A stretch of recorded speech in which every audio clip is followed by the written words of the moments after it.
Hey everyone, what if I told you there's a Marvel character so complicated that even Marvel's own writers can't keep his story straight? A wizard who lives backwards through time, manipulates entire realities, and has been pulling strings behind the scenes of the Marvel Universe for literally thousands of years.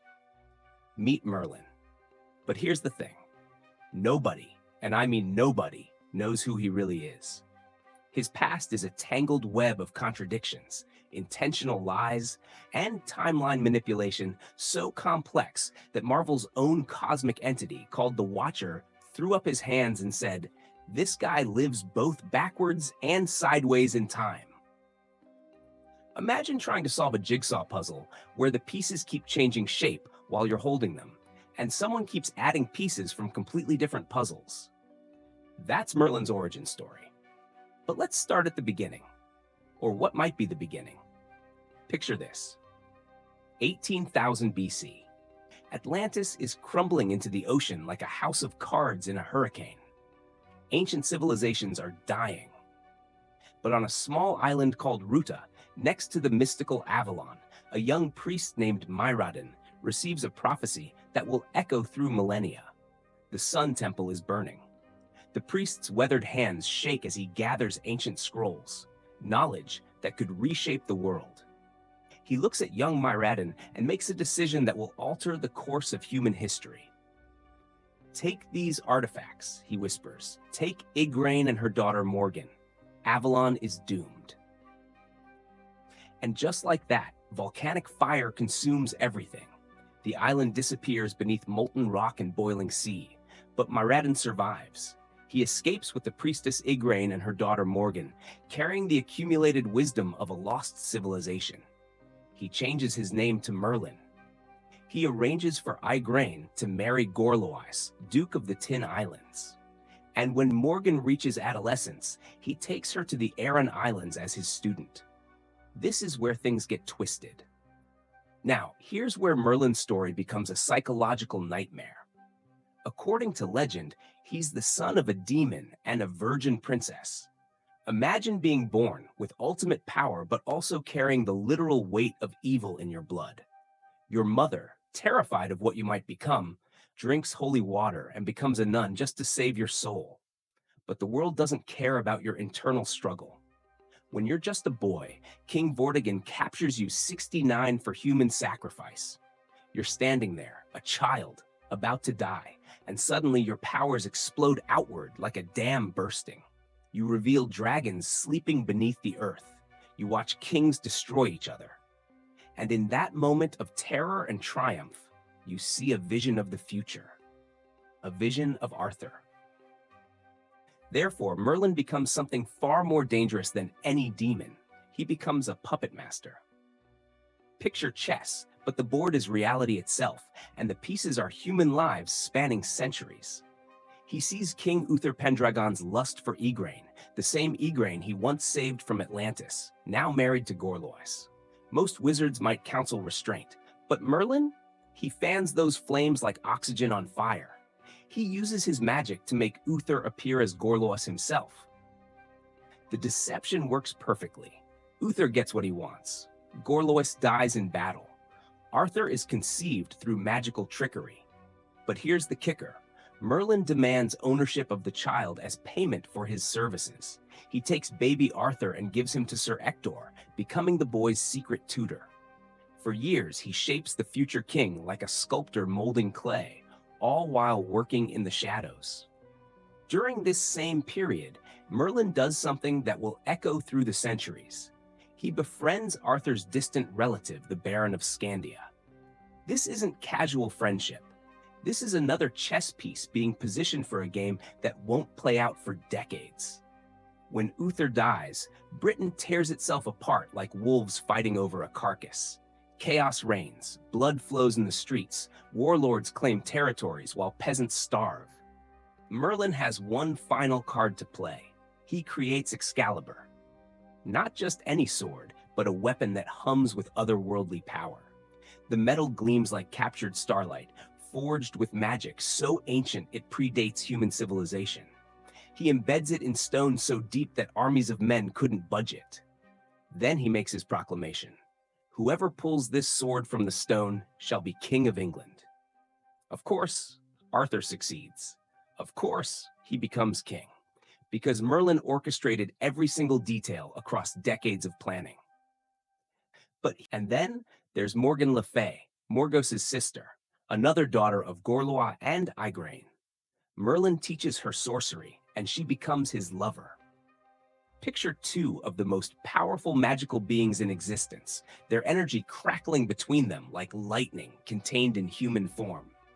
But their romance turns to war when Morgan begins worshipping Gaia, the earth goddess, and Merlin seemingly turns his back on this ancient power. The betrayal cuts deeper than any blade. They battle for 6 days straight outside Avalon's altar of sacred trees. The very ground shakes. Ancient magic collides with ancient magic. Trees older than memory burn.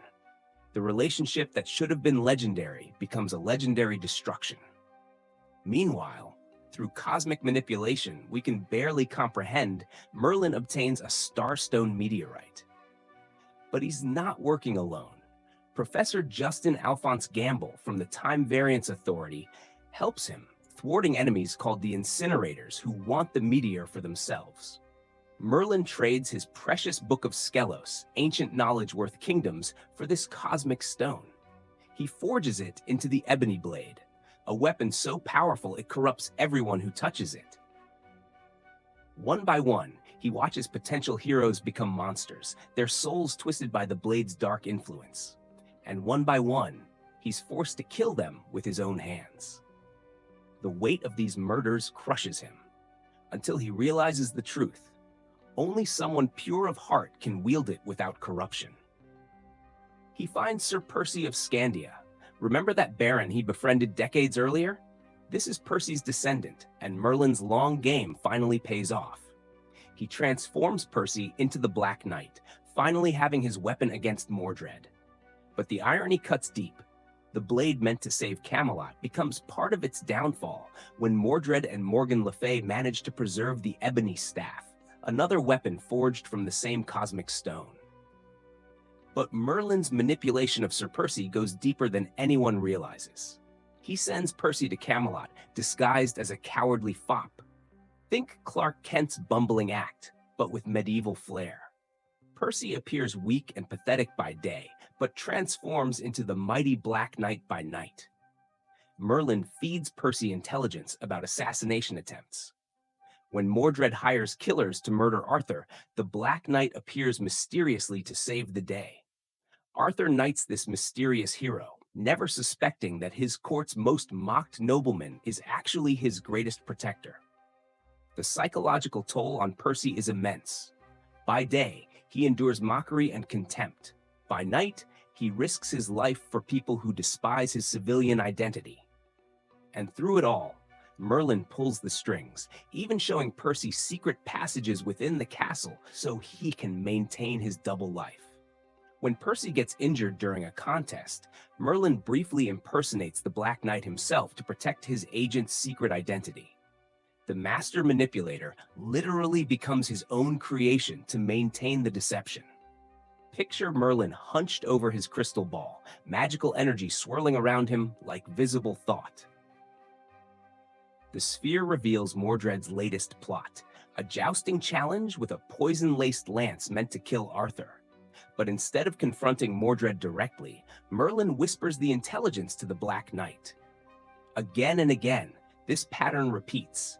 The crystal shows gypsies hired to murder Arthur during a lion hunt. The Black Knight stops them. It reveals French Sicilian pirates kidnapping Arthur and Lady Rosamund. Merlin's magic helps the Black Knight locate their island prison.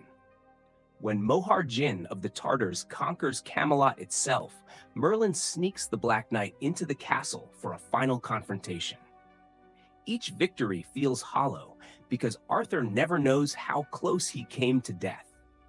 The king lives in blissful ignorance while his secret protector bears the weight of constant vigilance. When the exiled Roman Emperor Tyrannus attempts to invade Camelot with his armies, the Black Knight defeats him in battle.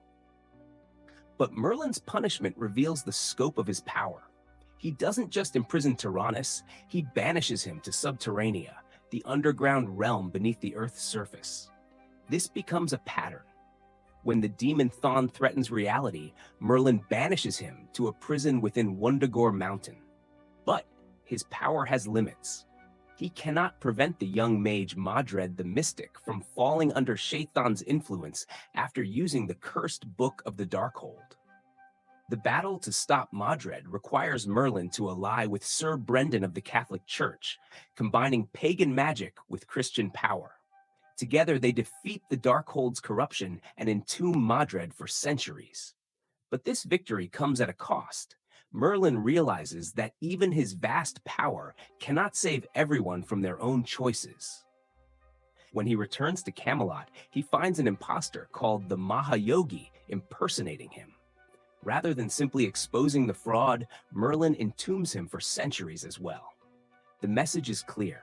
Challenging Merlyn's identity carries consequences that span lifetimes. After Camelot falls, Merlyn's ambitions grow cosmic. He creates the Captain Britain Corps, an organization that makes the Avengers look like a neighborhood watch group. Picture superheroes from every reality in the infinite multiverse, each one protecting their version of Earth. This isn't just about power, it's about control on an unimaginable scale. Merlyn becomes the omniversal guardian, responsible for protecting not just one world, but all possible worlds simultaneously. He sends Sir James Braddock to Earth 616, our main Marvel universe, with a mission to father heroes. James's first son, Jamie, proves unsuitable for Merlyn's purposes, his reality-warping powers too chaotic and unpredictable. But the twins Elizabeth and Brian show promise. Merlyn chooses Brian to become Captain Britain, but this isn't mentorship. It's manipulation on a multiversal scale. Every test, every challenge, every moment of growth is orchestrated by Merlyn to forge Brian into the weapon he needs.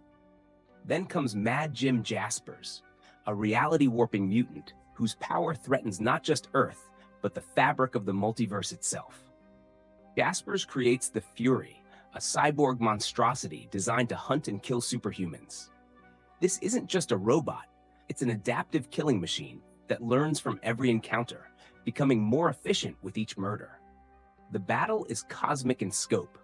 Reality warps and shifts around them like melting wax.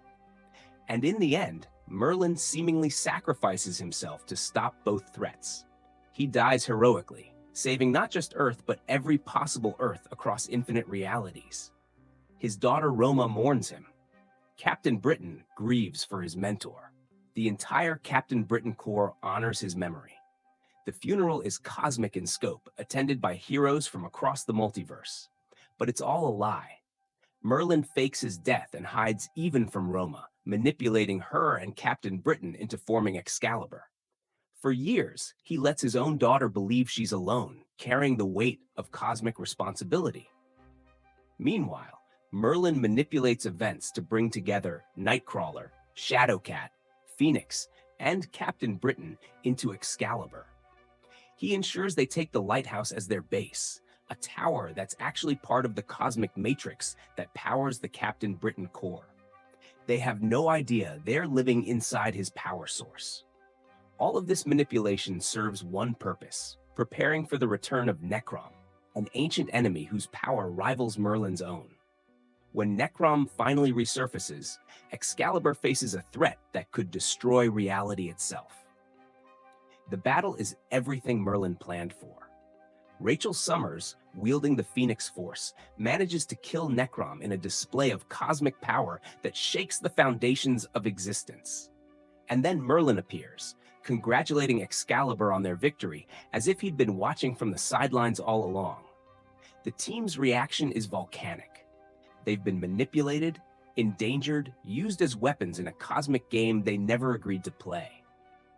These heroes, who trusted him, who mourned him, who risked everything based on his daughter's guidance, discover they were pawns in a scheme spanning years. But Roma's disappointment cuts deepest. Her father, the man she loved and respected, callously manipulated her grief for his own ends. The betrayal is so complete, so calculating, that she turns against him completely. In their rage, Excalibur and Roma destroy the lighthouse tower, and by extension, the matrix that powers the Captain Britain core. Imagine Merlyn's face as he watches his life's work crumble, as the power source he spent centuries building turns to rubble. His network of multiversal champions loses their connection. His carefully constructed system of protection collapses. Years of planning, millennia of manipulation, reduced to smoking ruins by the very people he thought he was protecting. Merlyn leaves in a rage, his power broken, his relationships destroyed, his grand design in shambles. The man who manipulated time itself is finally defeated, not by cosmic forces or ancient enemies, but by the simple human emotion of betrayal. And there it is, the pattern that defines Merlyn. Ultimate power, ultimate manipulation, but ultimately, ultimate loneliness. He saves worlds by betraying everyone who loves him. He prevents catastrophes by creating smaller tragedies. He's the hero who acts like a villain, the savior who destroys what he saves. Every relationship ends in betrayal. Every victory comes at the cost of trust. Every manipulation, no matter how well-intentioned, creates new enemies from former allies. Merlyn lives backwards and sideways through time, but he can never escape the forward march of consequences. Each lie creates the need for more lies. Each manipulation demands greater deceptions, until finally, the web becomes so complex that even he gets trapped in it. If you play Marvel Snap, you might recognize Merlyn as a card that perfectly captures his comic book essence. At first glance, his ability seems simple. At the start of each turn, add an incantation to your hand. But those incantations tell the entire story of who Merlyn really is. Polymorph transforms your weakest card into something more powerful. Just like Merlyn transformed cowardly Sir Percy into the mighty Black Knight, or disguised King Uther as Gorlois. He's always been about taking what seems weak and revealing its true potential. Once and Future shuffles a card back into your deck for future energy, and that name says everything. This is the wizard who lives backwards and sideways through time, always sacrificing present resources for future advantage. Every manipulation, every betrayal, every long-term scheme represents this exact strategy. Omniversal presence replaces entire locations while making Merlyn stronger. Because when you're the founder of the Captain Britain core, protecting infinite realities, changing the rules of reality itself is just another Tuesday. The genius is that you never know which incantation you'll get, just like nobody ever knows which version of Merlyn's power will manifest. Sometimes he's the shapeshifter, sometimes the time manipulator, sometimes the cosmic force reshaping existence itself. The randomness isn't a bug. It's a feature that captures his unpredictable, multiversal nature. Thank you for taking this journey with me. Who do you want me to cover next? Let me know in the comments. Until next time.